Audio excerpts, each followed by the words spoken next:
বন্ধুরা, আমরা সবাই এঁচোড়ের তরকারি রান্না করে খেয়েছি, কিন্তু আজ আমরা একদম অন্যরকম পদ্ধতিতে এঁচোড়ের রেসিপি রান্না করতে চলেছি, যা খেতে হবে খুব সুস্বাদু এবং টেস্ট হবে একদম অন্য রকমের।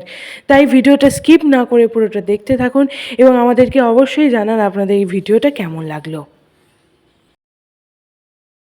নমস্কার বন্ধুরা, আপনাদের সকলকে সিম্পল রন্ধনশালা চ্যানেলে অনেক অনেক স্বাগত। আজ আপনাদের সঙ্গে শেয়ার করে নিতে চলেছি এঁচোড়ের একটি খুব সুস্বাদু রেসিপি, এঁচোড়ের মন্ড রসা। তো চলুন দেখে নিই এঁচোড়ের মন্ড রসা বানানোর জন্য কী কী লাগছে। এঁচোড়ের মন্ড রসা বানানোর জন্য লাগছে টমেটো কুচি, পেঁয়াজ কুচি, আদা বাটা এবং রসুন বাটা। এছাড়াও লাগছে একটুখানি ভাজা মশলা গুঁড়ো। এতে রয়েছে জিরে, ধনে, গোলমরিচ, তেজপাতা, শুকনো লঙ্কা শুকনো কড়াই ভেজে গুঁড়ো করে নেওয়া হয়েছে। এরপর একটি গামলিতে সিদ্ধ করে নেওয়া এঁচোড় নিয়ে নিয়েছি। সিদ্ধ করে নিয়েছি একদম সামান্য জলে নুন দিয়ে সিদ্ধ করে নিয়েছি এবং সিদ্ধ এঁচোড়ে দিয়ে দিয়েছি পেঁয়াজ কুচি, এর সাথে দিয়ে দেবো টমেটো কুচি, তারপর একে একে দিয়ে দেবো আদা বাটা এবং রসুন বাটা। সমস্ত উপকরণগুলো ভালোভাবে সিদ্ধ এঁচোড়টার মধ্যে দিয়ে দিতে হবে।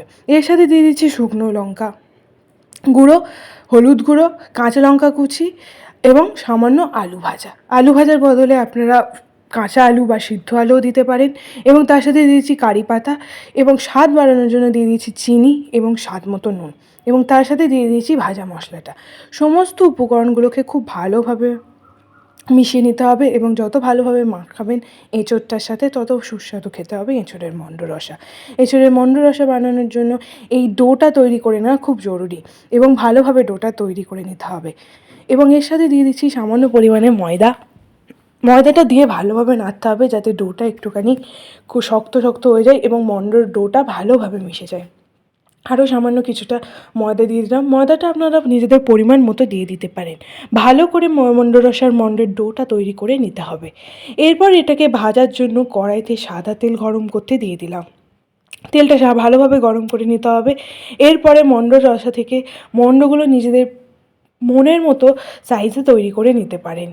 এছাড়া আমি এখানে গোল করে নিয়েছি, আপনারা বিভিন্ন সাইজে করে নিতে পারেন। এবং মন্ড রসাগুলো ভেজে নেওয়ার জন্য মন্ডগুলোকে আমরা ময়দাতে কোট করে একে একে গরম তেলে সেটা ভাজতে দিয়ে দেবো।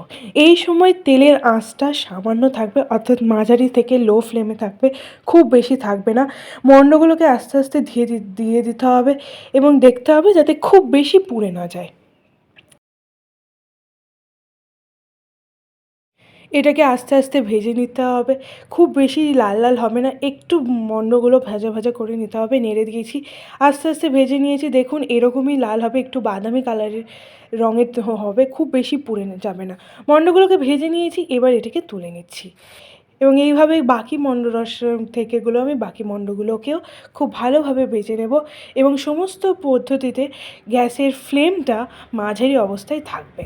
মন্ডগুলোকে তুলে নিচ্ছি, ভেজে নিয়েছি। এরপরে একটি মিক্সিতে টমেটো কুচি, 3টে কাঁচা লঙ্কা, কারি পাতা দিয়ে এটাকে ভালো করে একটি মিশ্রণ তৈরি করে নেব। তারপর কড়াইতে 2 চামচ ঘি দিয়ে দেব এবং তার সাথে দিয়ে দেবো 1 চামচ রিফাইন্ড অয়েল। এই পুরোটাকে ভালো করে গরম করে নিয়েছি। তারপর কড়াইতে দিয়ে দেব গোটা গরম মশলা, জিরে এবং তেজপাতা ফোড়ন। ফোড়নগুলো দিয়ে দিলাম, দিয়ে এটাকে একটুখানি ভেজে নিতে হবে, একটু নাড়াচাড়া করে নিতে হবে যাতে জিরের ফ্লেভারটা আমরা পেয়ে যাই। ফোড়নটাকে ভালো করে ভেজে নিয়েছি, এতে দিয়ে দেবো থেঁতো করে নেওয়া রসুন। রসুনটার সাথে ফোড়নটাকে ভালো করে ভেজে নিতে হবে। তারপরে দিয়ে দেবো কিছুটা কারি পাতা। কারি পাতা দিলেই সুস্বাদু রান্না তৈরি হবে। এরপরে দিয়ে দেবো আদা বাটা। আদা বাটা দিয়ে দিয়েছি। এরপরে দিয়েছি মিক্সি করে রাখা সেই মিশ্রণটা। এবার সমস্ত উপকরণটা ভালো করে ভেজে নিতে হবে যাতে মশলা থেকে তেল ছেড়ে যায়। এটা কিছুক্ষণ ভাজতে হবে এবং এই সময় আঁচটাও কম থাকবে। এরপর একে একে দিয়ে দেবো নুন, হলুদ গুঁড়ো, লঙ্কা গুঁড়ো। তো গুঁড়ো মশলাগুলোকে ভালো করে ভেজে নিয়েছি। এবার একটি মিক্সিতে পোস্ত, সামান্য পরিমাণে দুধ এবং তার সাথে দিয়ে দেবো চিনি এবং এই মিশ্রণটাকে তৈরি করে নিতে হবে। তারপর ভাজা মশলাতে মিশ্রণটিকে দিয়ে দেবো এবং সেই মতো ভালোভাবে এটাকে আরও কিছুক্ষণ নাড়িয়ে নেব। এই সময়ও গ্যাসের ফ্লেমটা কম থাকবে এবং এই মিশ্রণটা ফুটে উঠেছে, এতে দিয়ে দেবো এঁচোড়ের মণ্ডগুলো। মণ্ডগুলো দেওয়ার পরে আরও কিছুক্ষণ এটাকে নাড়িয়ে নিতে হবে এবং ফুটিয়ে নিতে হবে।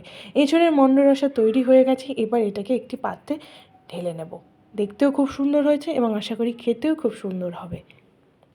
এই হয়ে গেল আমাদের এঁচোড়ের মন্ডরসা। ওপর থেকে কয়েকটা কারি পাতা ছড়িয়ে দিয়েছি এবং কারি পাতার সাথে এর ওপর থেকে দিয়ে দিচ্ছি কিছুটা পরিমাণে ভাজা মশলা, যেটা আগে থেকে ভেজে রেখে দিয়েছি। তো এভাবেই বানিয়ে ফেলুন চটপট এঁচোড়ের মন্ডরসা এবং অবশ্যই আমাদেরকে জানাবেন কেমন লাগলো এবং খেতে কেমন লাগলো। কেমন লাগলো এই রেসিপিটা অবশ্যই আমাদেরকে কমেন্ট করে জানান। ভালো লাগলে করে দিন একটা লাইক, আর অবশ্যই আমাদের চ্যানেলটিকে সাবস্ক্রাইব করে নিন এবং তার পাশে বেল আইকনটা প্রেস করুন নতুন নতুন সুন্দর সুন্দর ভিডিওর নোটিফিকেশন পাওয়ার জন্য। ধন্যবাদ।